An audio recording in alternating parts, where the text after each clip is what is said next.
Historia 1. Tanto por tan poco. Esta historia está basada en Génesis 25, 19 al 34.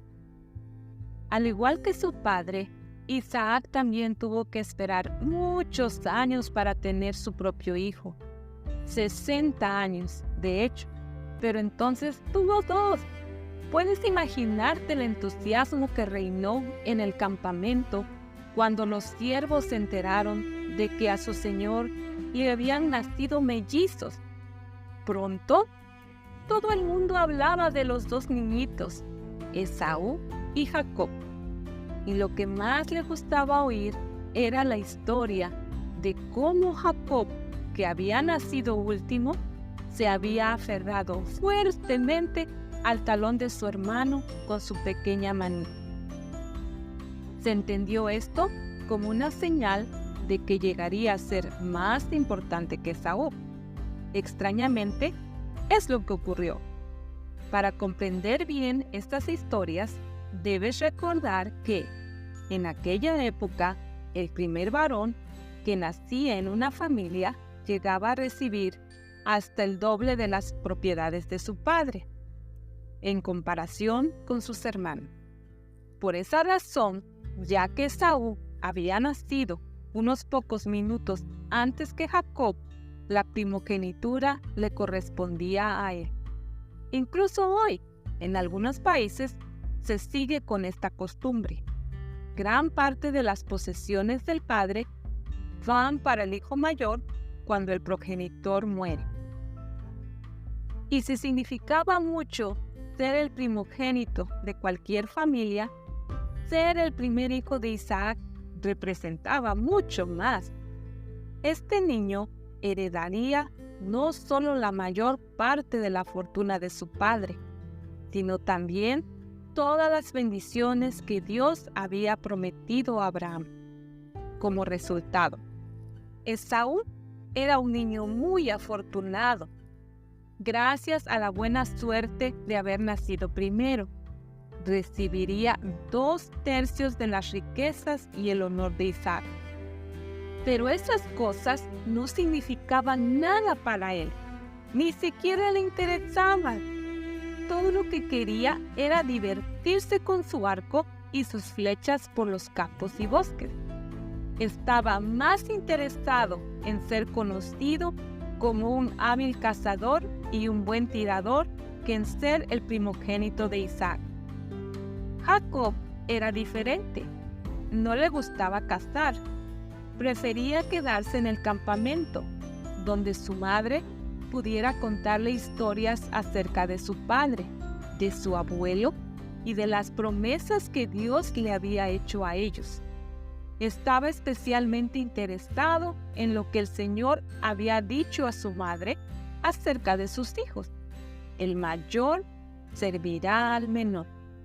Jacob no entendió bien al principio lo que esto significaba, pero mientras más lo pensaba, más se convencía de que, de alguna manera, debía quitarle la primogenitura a su hermano.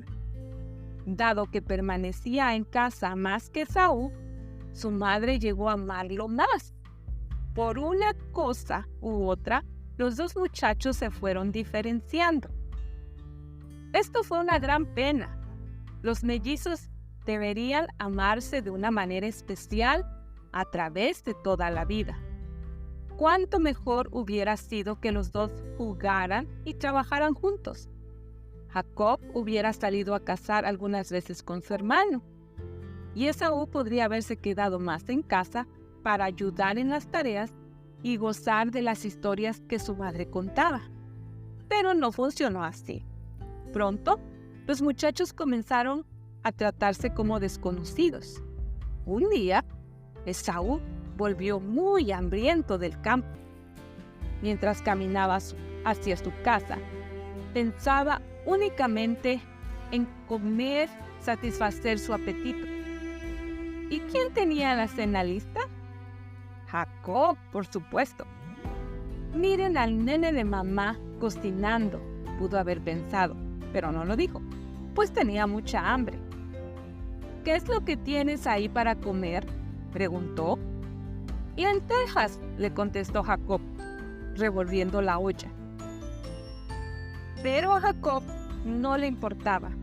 Al ver él lo hambriento que se sentía su hermano, se le ocurrió que esa era la oportunidad para quitarle la primogenitura. Así que se negó a darle comida a Esaú, a menos que prometiera hacer un trato con él. ¿Un trato?, le preguntó Esaú. «¿Qué clase de trato? ¿Qué opinarías de venderme tu primogenitura a cambio de un plato de ricas lentejas?» «Trato hecho», dijo Esaú descuidadamente, tratando de agarrar el plato de comida, sin pensar ni por un momento en las consecuencias de lo que ha dicho. Jacob no quería que Esaú pudiera echarse atrás de lo que le había prometido. «Véndeme entonces los derechos bajo juramento». Esaú se lo juró, y fue así como le vendió a Jacob sus derechos de primogénito. Jacob, por su parte, le dio a Esaú pan y guiso de lentejas. Luego de comer y beber, Esaú se levantó y se fue.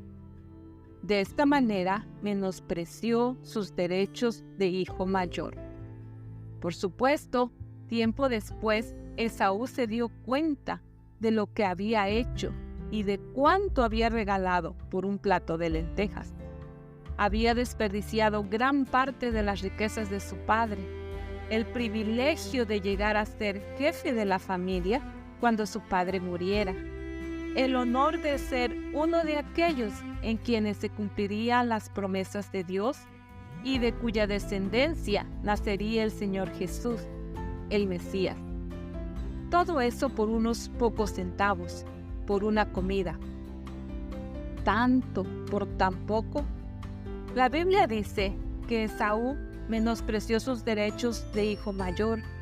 Había tratado algo muy importante como si no significara nada.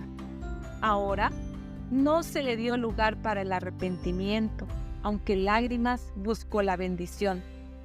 Se sintió muy triste por lo que había hecho y le rogó a Jacob que anularan el trato y dejaran las cosas como antes.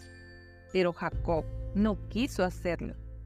Todos los seres humanos, tú y yo y los demás, debemos estar atentos para no cometer la misma equivocación.